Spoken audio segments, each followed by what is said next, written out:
Hey, this is Shawn. Welcome to my 12-day trip from California to Colorado, where we did nearly 3,700 miles, with the last day being 860 miles back from Green River, Wyoming, back to Murphy's, California.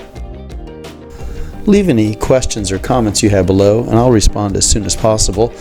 And hopefully you'll get a few pointers from this video if you find that you're planning your own multi-day motorcycle adventure. Our good friend Kevin, which you'll see in the front of the picture here, took the time to put this entire trip and itinerary together. He did this using Butler motorcycle maps. These are maps designed to show motorcyclists the best paved roads in each state. You do purchase them state by state, and this is the Colorado map. As you can see, they're little squares, and they will give you a brief description and a highlight of the area. Our riding days were designed to be about 4 to 6 hours. Especially when you're riding with a group, there's bound to be some distractions, not to mention stopping for lunch, sightseeing, gas stops, restroom stops, etc. So most days we end up riding approximately 6 to 8 hours per day, leaving time for other things that may come up along the way. Most of the riders who took part in this trip are getting back together to do a 9-day tour of Northern California and Oregon here in the next week or two. So hit the notification bell to be updated on that newest video adventure. If you've ever ridden in this part of the country, you know how beautiful it is. There's a lot of canyons and beautiful vistas and outlooks to take in along the way. Here we are approaching a tunnel, and just look at it open up on the other side. What a view. If you like this type of video, please click the like and subscribe button, and don't forget to hit the notification bell to be updated on my newest adventures. If you're planning your own multi-day trip and you think you also want to tour a lot of national parks, you might want to invest in a U.S. National Parks annual pass. For 2021, the annual pass is $80, and I will put a link below in the comments section. One of the perks of an annual pass is you get to take a guest or another vehicle with you free of charge. In this case, I got to go into the national parks for free, utilizing my friend's annual season pass, but keep in mind this is for federal national parks, not for state parks. We hit many parks along the way, both national parks and state parks. Some of the more popular ones that we toured were Zion, Bryce, Dead Horse State Park, Colorado National Monument, and Pikes Peak, but there were many others along the way.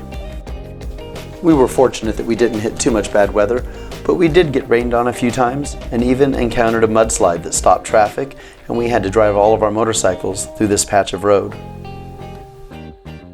I believe this here is just after the mudslide, heading into Silverton, Colorado. Wet, but still a lovely ride.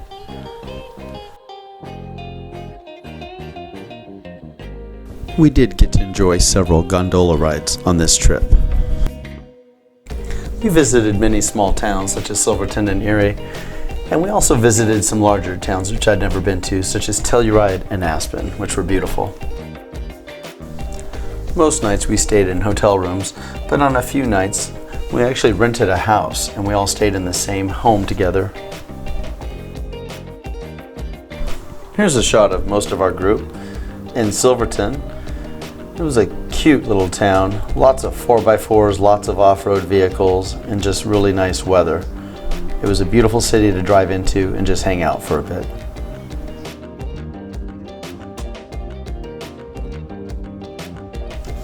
Some of the sights we took in along the way were Utah's $1 Million Road, not to be outdone by Colorado's $1 Million Highway. We of course had Mono Lake, Sierra Nevada mountains, which we see often out in our neck of the woods. We hit Red Cliffs, the Bird Trail, Black Canyon of the Gunnison, and some of the lesser known ones, such as Skyline Drive, which you see here, just really took our breath away, and we all enjoyed it much more than we even thought we would. And none of us even knew it existed until my friend found it via Butler Maps.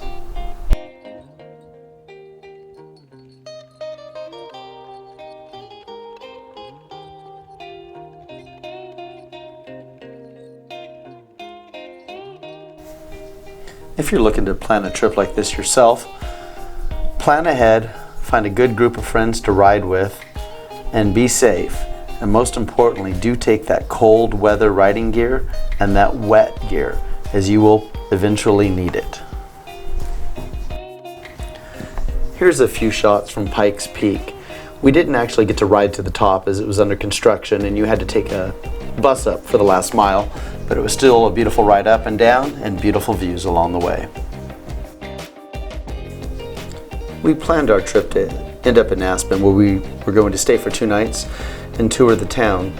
We got to enjoy the beautiful Hotel Jerome, which you see here. We got to ride the gondola to the top of the ski resort and have a beverage and just walk around, which was a beautiful sight, and just generally enjoy town. I had never been to Aspen before, and it was a beautiful town, but one of the nicest places was the John Denver Sanctuary. It was a short walk from our hotel. It had statues, ponds, and gardens, and large rocks with John Denver's song lyrics. It was a very tranquil place that we spent a good 2 hours at.